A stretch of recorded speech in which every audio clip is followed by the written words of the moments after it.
We're beginning a brand new series of lessons called Monkey Business. Monkey Business. And we're going to talk about the interpersonal relationships that we have in every organization. It doesn't matter if it's family, if it's church, if it's community, your job, whatever the situation is, you're going to have to learn to work with other people.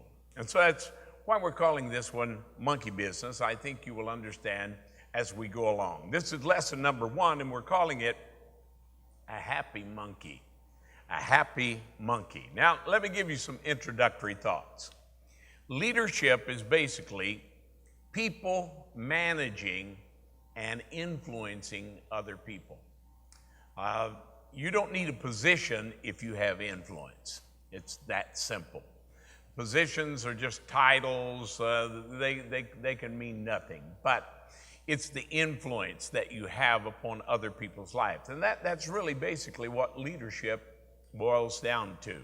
Management is achieving the plan objectives through the support of others. In other words, you've got to learn to work with people. You're never going to accomplish very much alone. I believe it's one of the reasons why God said it's not good for man to dwell alone, because we're never going to accomplish very much if we're only alone. But management involves delegating priorities in an efficient manner, in a way that makes it productive for everybody to be a part of that organization, whatever we want to call it, school, church, our job, whatever. Now, what we discover is the most frequent problems for management, they come about through interpersonal relationships. In other words, dealing with other people. In dealing with other people, that's like a pastor friend I know. He said, I'm looking for the dream church. I want a church that pays a good salary. I'd like to be able to preach on Sunday morning at a certain time, and he's naming off all the perks, and then he said, no people. But the truth is, this is people business, and that's the way it is in life. We are dealing with other people. Now, when we violate these management principles, we're calling it monkey business, because we're creating problems, and we're trying to use a little humor here to communicate in an efficient manner the problems that happen between other people. So let's look at some of these things. First of all, let's talk about what is a monkey. What is a monkey? Now, we know what a monkey is in the zoo. I had a very good friend that helped me, and an excellent teacher. The name was Steve Johnston, and he did these cartoons for me many years ago, and I appreciate it so much. What is a monkey? Here's what we're talking about. A monkey is a responsibility, and it is born with each new assignment. In other words, when you take another job, you take another position, you take an assignment, I will do that. A monkey has just been born. That's what we're talking about. Each monkey has a person that is directly responsible for it. It's their responsibility to see the monkey is cared for. And you have another person that is the supervisor, just to see that everything is being done the way it ought to be done. Now, without clear communication, the task will be neglected, or the monkey will fail to be fed, and it will create problems in whatever organization that we are talking about. Now, there are different levels of responsibility in feeding monkeys. If you do it right, greater leadership responsibility usually means larger monkeys. In other words, as you increase in your leadership ability, the monkeys get bigger. The task becomes more difficult, more challenging. And this is the way that it is supposed to progress within our lives. Now, two things that's got to be balanced if we're going to be effective in whatever job we are doing.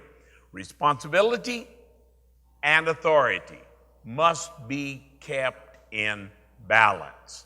If you don't do so, then you're going to have monkey problems. There's going to be some monkey business to deal with. Without authority to match the responsibility, the monkey will not be properly fed.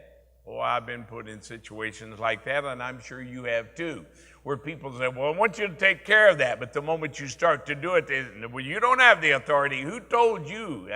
And it starts creating all kinds of interpersonal conflict. Now, let me describe some of the habits of monkeys, how that monkeys develop and how they operate within our life. Let's look at several different habits of them. First of all, monkeys love to climb. Oh, yes, that is true in the natural. It's also true in our relationships. Monkeys love to climb, and they'll climb the bars, they'll climb the trees, whatever is convenient for them. In our relationships, if monkeys are not properly fed, they usually end up on our superior's desk. Somebody is reporting us to them saying they did not do their job. And so now the monkey is climbing up to your boss, and you're having to give an account for the monkey. Monkeys love to climb. Here's another thing in the nature of monkeys. Monkeys get lost easily. Oh, they're curious little creatures, and they're always hiding and sometimes climbing wherever, They get lost. If they are not clearly designated and cared for, the monkey will starve. The monkey will die. And that is not good for anyone. So we have to be very careful here that we are clearly communicating who is responsible for the monkey and to whom they are accountable. If monkeys are not properly fed, starving monkeys die and leave a bad smell in any organization. Now, we can say what we want to do, and because we deal with church so much, and I'm a pastor, I'm always relating to pastors. We think so many times only in spiritual terms, but the truth of it is, the number one reason people leave a church is they don't like somebody. They're in conflict with someone. It's the number one reason that people quit jobs. It's not because they can't do the job. No, usually it's some kind of conflict that they are having with someone else on that job. And so this is what makes it so important for us to learn how to deal with these interpersonal relationships. The third thing is, in the habits of monkeys are friendly.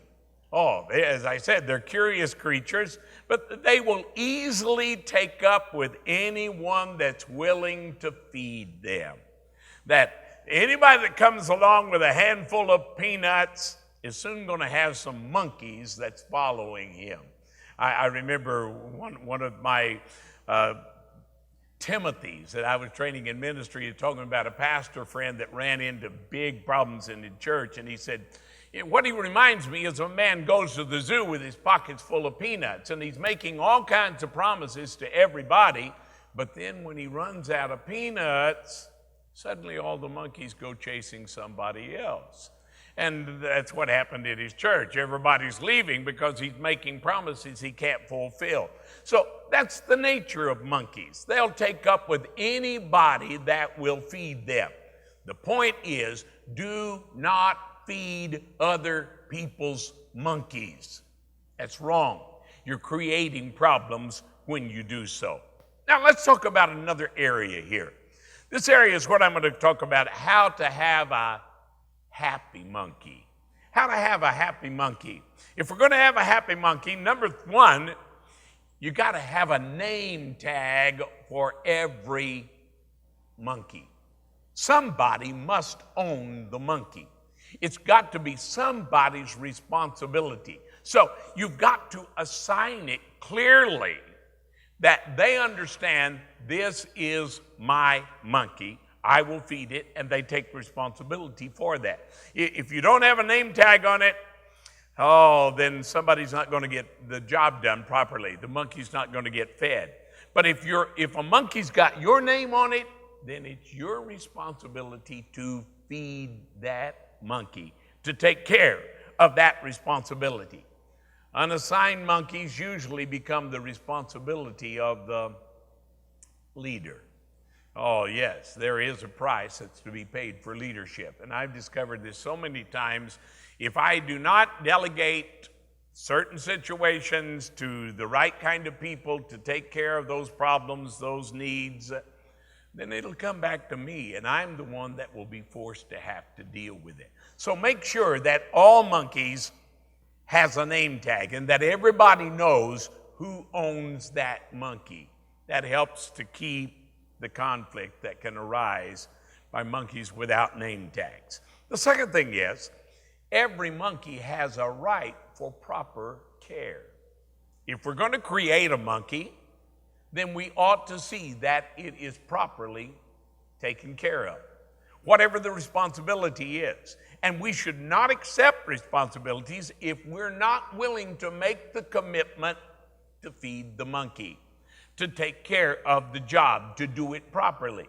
It's a frustrating thing that happens in leadership roles is that when you assign monkeys, many times people neglect the monkeys, and we'll talk about that in a few moments. But it is your responsibility to make sure that the monkey is cared for. If there's a monkey, it has the right to be fed. The leader needs to develop some kind of a feedback system where that you can know if the monkey is properly being fed. In other words, if the job's being done properly, is being handled, there needs to be that kind of communication, ongoing communication. Because if you cannot watch over it, if you can't see what's happening, then people tend to neglect their responsibilities. It's when they know, and we all do this, we all do a better job when we know somebody's watching. And so accountability is very important here. And the leader is responsible to develop that kind of feedback system, because dead monkeys are unhealthy for any organization. When people are expecting certain things to be done and it doesn't get done, guess what? Everybody gets a bad name for it. Everybody shares in the blame because the job was not done properly, or in this case, the monkey wasn't fed. Now, the third thing that I see in taking care of the monkey is monkeys get sick when they are overfed. Now, what do we mean about an overfed monkey? The overfed monkey is when you've got too many people that are trying to take care of the monkey. And basically, this goes back, you didn't delegate it clearly, you didn't assign it to one person that is responsible for it.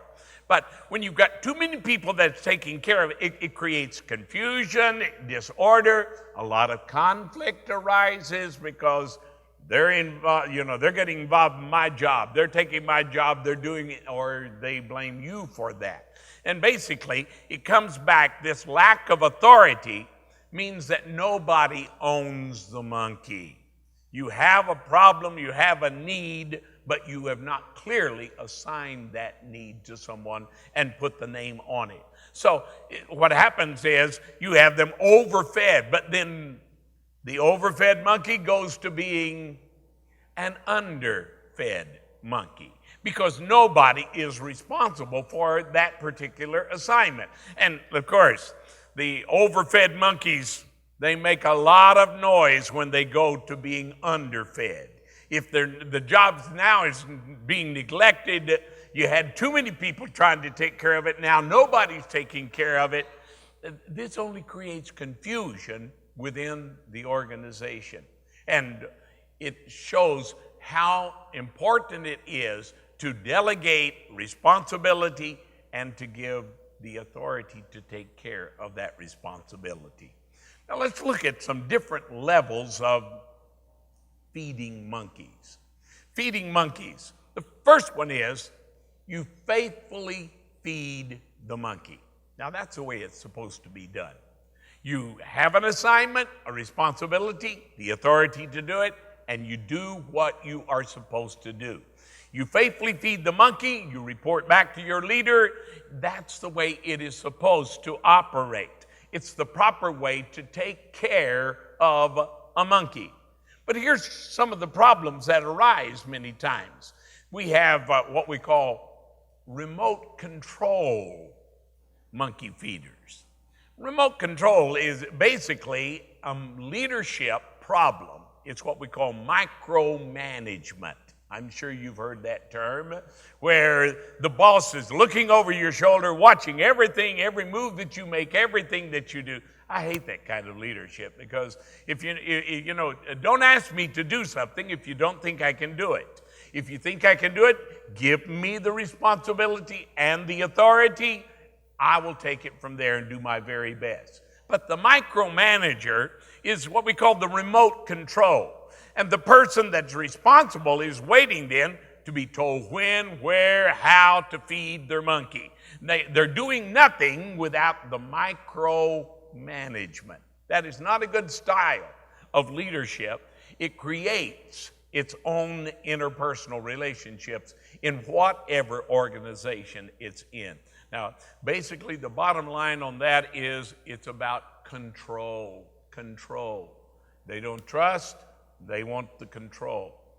And the third one is, it's what we call waiting for instructions. Now, waiting for instructions comes back to the feeder, the person that's responsible for the monkey, the person who has the name tag of the monkey. It's their responsibility to feed it, but they're waiting for instructions. They just wait. Usually, these are underachievers. They are people that lack motivation, and they wait to be told to do anything. The previous one was the leader's problem. This is the feeder's problem. The feeder, he's waiting to be reminded, have you done that yet? Have you taken care of that yet? It's like, when you're training a child and you'll ask them, did you brush your teeth? If you're still having to ask that question when they're 20 years old, did you brush your teeth? Then something has failed somewhere along the line. And so this is the underachiever that's sitting and waiting for okay, well, you didn't tell me to do it. Well, I told you to do it when I assigned this to you. I don't want to have to come back every day checking on you to see that the job is done properly. Here's the fourth one. The fourth one's what I'm going to call, they avoid accountability. In other words, they don't want to feed back to the leader. They don't want anybody to know, because they're not going to be feeding the monkey except when they want to feed the monkey. So he avoids his leader so he can't be held accountable for not feeding his monkey. Boy, we've all seen people like that they hide from anyone that has authority. They avoid them. That is a wrong way to take care of monkeys. Now, let me give you some additional thoughts here concerning feeding the monkeys. The reward of faithful service is receiving greater responsibility. This is the way that it operates in life. In fact, Jesus said this in the book of Matthew, the 25th chapter. He's talking about the master and the one that is responsible to work for the master. He's doing the job, the task assigned to him. The master replied, "Well done, good and faithful servant." Notice it. You have been faithful over a few things. I will put you in charge of many things. In other words, the reward for doing a good job is a bigger job, a greater challenge. It keeps you growing. This is one of the mistakes that I've seen that is made so many times, particularly, I think I started to say of churches, but I'm sure it happens in business situations as well, is that you find a good person, they will take the assignment, you train them, they're doing a good job, and then you leave them in that position too long. Why? because now it's no longer a challenge to them. They're not growing in their own personal growth. And I see a lot of leaders make that mistake. But this principle says that if you do a good job, then guess what? The next time you get a bigger monkey. You do a great job, guess what? Next time you get a little gorilla. I mean, the responsibility is growing as you mature yourself. Now, what every organization needs, they need good people, people that will take the initiative to feed their own monkeys. They understand the responsibility. You don't have to be checking on them. They will report back to you later and tell you what they did. They want you to know. They want to keep you informed. They want to be good communication there.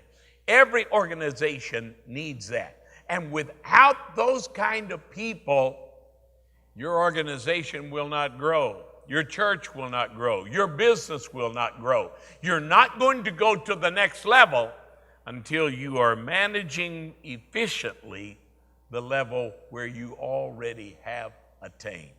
These are the kinds of people that grow great organizations. Great churches are not made accidentally. Great churches come about by good organization, good planning, good people. Good people. It's the greatest resource that you have in any organization is the people with whom you are working.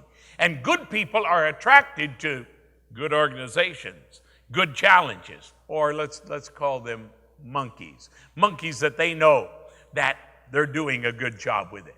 Now, one last thing that I want to talk about in this lesson is organizations can have both delegated and implied monkeys. We've been talking about the delegated ones where the assignment is clearly given and your name tag is on that monkey. You know that is your responsibility. What are we talking about? Implied monkeys. Implied monkeys are the most elusive to feed because everybody thinks it's somebody else's monkey. Their name is not clearly assigned to that monkey. They have not been clearly given that task. And so it's what we call an elusive monkey. Now, elusive monkeys are more difficult to take care of. In fact, eventually they should be assigned to someone. But if you will learn your leader, following your leader, by learning the concerns, the goals, the values of your leader, we learn to recognize and care for monkeys without specifically being told to do so.